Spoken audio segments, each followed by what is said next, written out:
Today, we're going to talk about an executive mindset, or said differently, how to read your boss's mind and know what they're worried about. This is also an overview of the foundational concepts of running a business, so no matter where you are in your career journey, you'll either learn something new or get a great refresher on the basics. Hi, my name is Jamie, and I'm here to transform how you work. I'm the founder of Career Brilliance, where we help people boost their business savvy and cross more things off their to-do list so they can fast-track their path to professional leadership and enjoy their workday more. If that sounds good to you, be sure to like this video and hit subscribe. Okay, so there's a few things that you need to know about how executives think that we need to cover before we can talk about how to read their minds. The first thing is the time horizon. So executives tend to be thinking about their work and their jobs on a scale anywhere from a quarterly basis to years and years in the future. The second critical part of what an executive is thinking about is that it is their job to maximize profit. Profit is the equation of revenue minus expenses. And so to maximize profit, you want to increase revenue and decrease expenses. In addition to maximizing profit, most businesses, most companies have some sort of mission, vision, values that they are pursuing. So I really like to think about an executive's job being, yes, we want to maximize profit, and we also want to pursue this mission. The third major thing that's going to be on any executive's mind is that they are not just considering their own internal operations of their business, they're also thinking about the outside factors that would impact their ability to increase revenue, decrease expenses, and pursue their mission. For example, this looks like substitutes or competitors for the product or service that this business provides, plus any sort of government regulations or policies that could impact the way that they do business, as well as relationships with suppliers and partners. When it comes to understanding executives and leaders more generally, you tend to have two different types. One is the visionary, the other is the operator. The visionary, generally speaking, this tends to be the CEO, the Chief Executive Officer. They are the one who is looking to achieve their goals of increasing revenue, decreasing expenses, and pursuing their mission by looking to the future. They are going to be asking the questions, how can we innovate? What new opportunities are there? And what risks are we willing to take on? On the other hand, the operator, again, very generally, this tends to be the Chief Operating Officer, the COO. They are looking to achieve their goals of increasing revenue, decreasing expenses, and pursuing their mission by managing the current state of the business. They tend to be very plugged into the data of what is making money right now, what is costing money right now, and what are ways that we can optimize each of those. Regardless of visionary versus operator, all executives are working to maximize profit, which we've already said several times, increasing revenue, decreasing expenses, and also maximizing the ROI, the return on investment. And essentially, this is just looking to get the most bang for your buck, the most output for the fewest resources as an input. So for all these reasons, please hear me when I say, if your boss,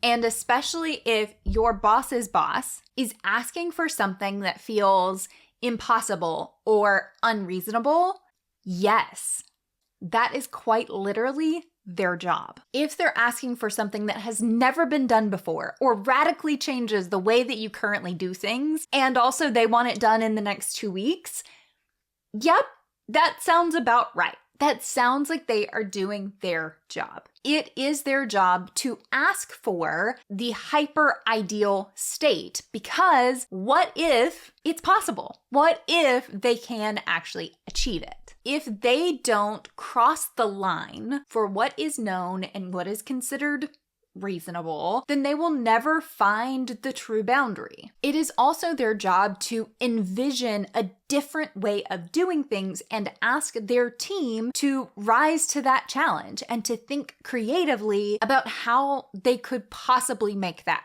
work. A fresh challenge is how innovation happens. Now, I want to clarify that it is not your job to say yes to everything that these executives are asking for. It is not your job to drop everything and run yourself into the ground trying to make something that is truly impossible happen. It is your job to evaluate what you've been asked, determine what is possible, and then come back to this executive with okay, you can't have this, but you can have this, and negotiate from there. You might be thinking, but wait, my company really cares about me and my growth. That's not necessarily part of this whole ethos around just optimizing for profit. And I will be the first to say that's an amazing thing. It may very well be integrated into part of your company's culture and their mission to truly value their employees and want to grow them because they are invested in the people themselves. And also, good workers are very expensive. And in a lot of cases, they are a company's greatest asset, especially in the world of email jobs where you are primarily paid for your ideas, your problem solving, and your expertise. Basically, the work that you can do on your laptop from anywhere. Great employees are a major asset to that business being able to provide whatever good or service they provide, which is how they earn revenue, which is a major part of the revenue, expenses, profit equation. So it actually fits exactly in that ROI evaluation that when a business finds a really good employee, they want to keep them and they want to continue to invest in their growth.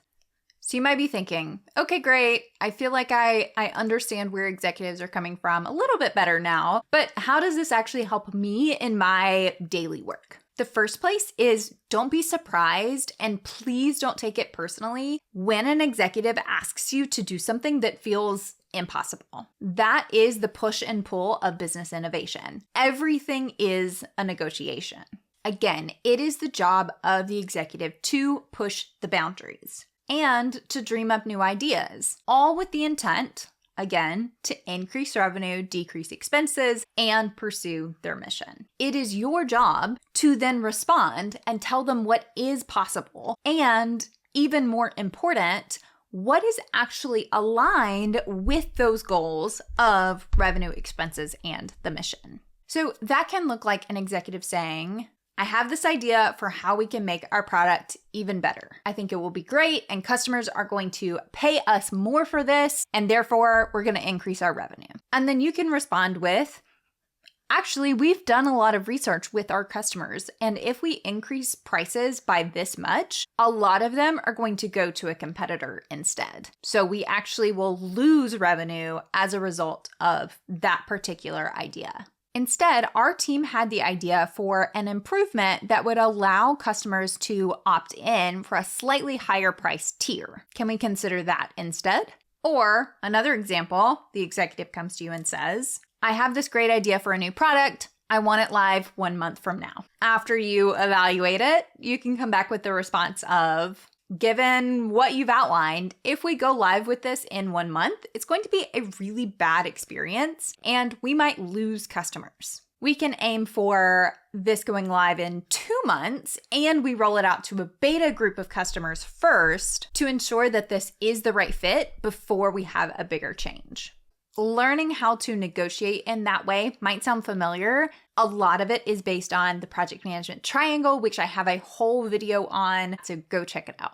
Okay, the second way you can incorporate this into your daily work is that when you're considering a problem or you need a decision, frame it with the concept of increasing revenue and or decreasing cost. Again, this is the literal and metaphorical bottom line. How does this impact the larger strategy? How would one option influence the equation one way or the other? Of course, there are always going to be other considerations when making a big decision, but this is a very important one. The third way you can incorporate this into your daily work is that if you're ever working on something and you don't know why, and you're worried that this is a useless task, or this is just going to be throwaway work, try to find where it fits within the equation of maximizing profit or pursuing your mission. If you can't find a clear answer, ask. You can also take the initiative to propose an alternate that you feel is better suited for the business needs.